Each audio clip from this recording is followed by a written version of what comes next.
മാധ്യമങ്ങളെ അതിശക്തമായിട്ട് വിമർശിച്ചിട്ടുണ്ട്. അല്ലെങ്കിൽ മാധ്യമങ്ങൾ അവധാനത പുലർത്തണം, ഇത് സംബന്ധിച്ച് പാരലൽ അന്വേഷണം നടത്തരുത് എന്നൊക്കെ പറഞ്ഞ് കോടതി കുറച്ച് സ്ട്രിക്ചേഴ്സ് നിർദ്ദേശങ്ങൾ പറഞ്ഞിട്ടുണ്ട്. അതിനോട് ഞാൻ ശക്തമായിട്ട് വിയോജിക്കുന്നു. ശ്രീ വിനു, കോടതി ഉത്തരവുകളോട് വിയോജിക്കുവാനുള്ള അവകാശം ഏതൊരു വ്യക്തിക്കും ഉണ്ട്. ഇത് ശബരിമലയാണ്. ഈ ഒരു സ്പെഷ്യൽ ഇൻവെസ്റ്റിഗേഷൻ ടീമൊക്കെ കോൺസ്റ്റിറ്റ്യൂട്ട് ചെയ്തിട്ടുണ്ടാകാം. പക്ഷേ ലക്ഷക്കണക്കിന് കോടിക്കണക്കിന് ആൾക്കാരുടെ ആശയവും അഭയകേന്ദ്രവുമാണ് ശബരിമല. ഈ മാധ്യമങ്ങൾ അതിനെ സംബന്ധിച്ച് റിപ്പോർട്ട് ചെയ്യുമ്പോൾ സെൻസേഷണലിസം വരും. അതുപോലെ പലപ്പോഴും ഈ TRP റേറ്റ് കൂട്ടുവാനുള്ള കോമ്പറ്റീഷനിൽ പലപ്പോഴും റിപ്പോർട്ടർമാർ അബദ്ധസഞ്ചാരം നടത്തിയേക്കാം. അതൊക്കെ ഇരിക്കുമ്പോൾ തന്നെയും ഈ ഒരു അന്വേഷണ ഉദ്യോഗസ്ഥൻ എന്ത് അന്വേഷിക്കണം എന്നുള്ള ആ ഒരു വിവേചനം, എന്ത് കാണണം എന്ത് കാണാതിരിക്കണമെന്നൊരു വിവേചനം ഒരു അന്വേഷണ ഉദ്യോഗസ്ഥനുണ്ടാകും. പലപ്പോഴും അവരുടെ കണ്ണുകളിൽ ബോധപൂർവമോ അല്ലാതെയോ വിട്ടുപോകുന്ന കാര്യങ്ങൾ സപ്ലൈ ചെയ്യുന്നത് ശബരിമല വിഷയത്തിൽ മാധ്യമങ്ങൾ കാണിക്കുന്ന ഈ ഒരു അത്യുത്സാഹമാണ്. അങ്ങനെയുള്ള അന്വേഷണത്തിന്റെ ഭാഗമായിട്ട് അവർ പാരലൽ ഇൻവെസ്റ്റിഗേഷൻ നടത്തുന്നു. അതിന് എന്ത് കോൺസിക്വൻസ് ആണുള്ളത്? അവരന്വേഷിക്കുമ്പോൾ പബ്ലിക് ഡൊമൈനിൽ വരുന്ന കുറച്ച് മെറ്റീരിയൽസ് ഉണ്ട്. ഈവൻ സുപ്രീം കോടതി പോലും ചീഫ് ജസ്റ്റിസിനെതിരെ ലൈംഗികാരോപണം ഉയർന്നു വന്ന സമയത്ത് പോർട്ടൽസിലൂടെയാണ് ലൈംഗികാരോപണം ഉയർന്നത്. ബഹുമാനപ്പെട്ട സുപ്രീം കോടതി അവരെയൊക്കെ വിലക്കിയോ?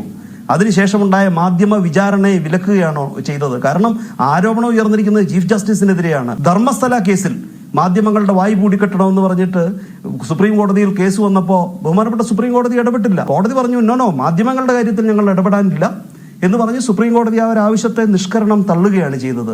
ഇത് ശബരിമലയുടെ വിഷയമാണ്, ഇത് മറ്റൊരു സാധാരണ വിഷയമല്ല. മാധ്യമങ്ങൾ അതിനെക്കുറിച്ച് അന്വേഷിക്കുന്നുണ്ടെങ്കിൽ അത് ജനങ്ങൾക്ക് അത്രയധികം ഉത്കണ്ഠ അതിനെക്കുറിച്ചുണ്ട് എന്ന് പൂർണ്ണമായിട്ട് ബോധ്യമുണ്ടായിട്ടാണ് അന്വേഷിക്കുന്നത്. ഞാനൊരു അഭിഭാഷകൻ എന്നുള്ള നിലയിൽ ശബരിമല എന്ന് പറയുന്ന ആ ഒരു സ്ഥാപനത്തിനോട് അല്ലെങ്കിൽ ആ ഒരു ക്ഷേത്രത്തിനോട് പൂർണ്ണമായിട്ടും ആരാധന പുലർത്തുന്ന ഒരു വ്യക്തി എന്നുള്ള നിലയിൽ മാത്രമാണ് ഞാൻ എൻ്റെ അഭിപ്രായം പറയുന്നത്. ഇതിനെ സംബന്ധിച്ച് ഞാൻ ആരോടും ഇതുവരെ അഭിപ്രായം പറഞ്ഞിട്ടുമില്ല. കോടതി കുറച്ച് എക്സസീവ് ആയിട്ടുള്ള സ്ട്രിക്ചേഴ്സ് ആണ് മാധ്യമങ്ങളെ സംബന്ധിച്ച് ഇവിടെ പറഞ്ഞിരിക്കുന്നത്. പിന്നെ കണ്ടംപ്റ്റ് ഓഫ് കോർട്ട് വരും, ഡെഫമേഷൻ വരും. 19(2) പ്രൊവിഷൻസ് ഉണ്ടെങ്കിൽ you take action in accordance with that. ഇത് ഗാഗ് ഓർഡർ ഒന്നും പാസ് ചെയ്യാൻ ഒക്കത്തില്ല. ഇവിടെ മാധ്യമങ്ങൾ ഇവിടെ കേരളം എന്താ ശബരിമലയില് സുപ്രീം കോടതിയുടെ ഉത്തരവ് വന്നതിന് ശേഷം എത്രമാത്രമാണ് കേരളം പ്രക്ഷുബ്ധമായത്? അതൊക്കെ ഡിബേറ്റബിൾ ആയിരിക്കാം. ജനങ്ങൾക്കുള്ള ആശങ്കയാണ് അത്തരത്തിൽ അൺപ്രീസിഡന്റഡ് ആയിട്ട് ഒരു ആരാധനാലയത്തെ സംബന്ധിച്ച് ഇന്ത്യൻ പൊളിറ്റിക്കൽ ഹിസ്റ്ററിയിൽ നടന്നിട്ടില്ലാത്ത തരത്തിലുള്ള ഒരു ഡിസ്കോഴ്സ് ഇവിടെ നടന്നിട്ടുണ്ടെങ്കിൽ അത് ശബരിമലയുടെ പ്രാധാന്യമാണ്. അതിനെ പോസിറ്റീവായിട്ട് കണ്ടു കഴിഞ്ഞാൽ നിങ്ങൾ മാധ്യമ പ്രവർത്തകർ റിപ്പോർട്ടിങ്ങിലൂടെ കൊണ്ടുവരുന്ന മെറ്റീരിയൽസും വെളിച്ചത്ത് കൊണ്ടുവരുന്ന കാര്യങ്ങളും ഒരു ടീം, ഒരു അന്വേഷണ സംഘം ഒരിക്കലും പുറത്തു കൊണ്ടുവരാൻ കഴിയുന്നതാവില്ല.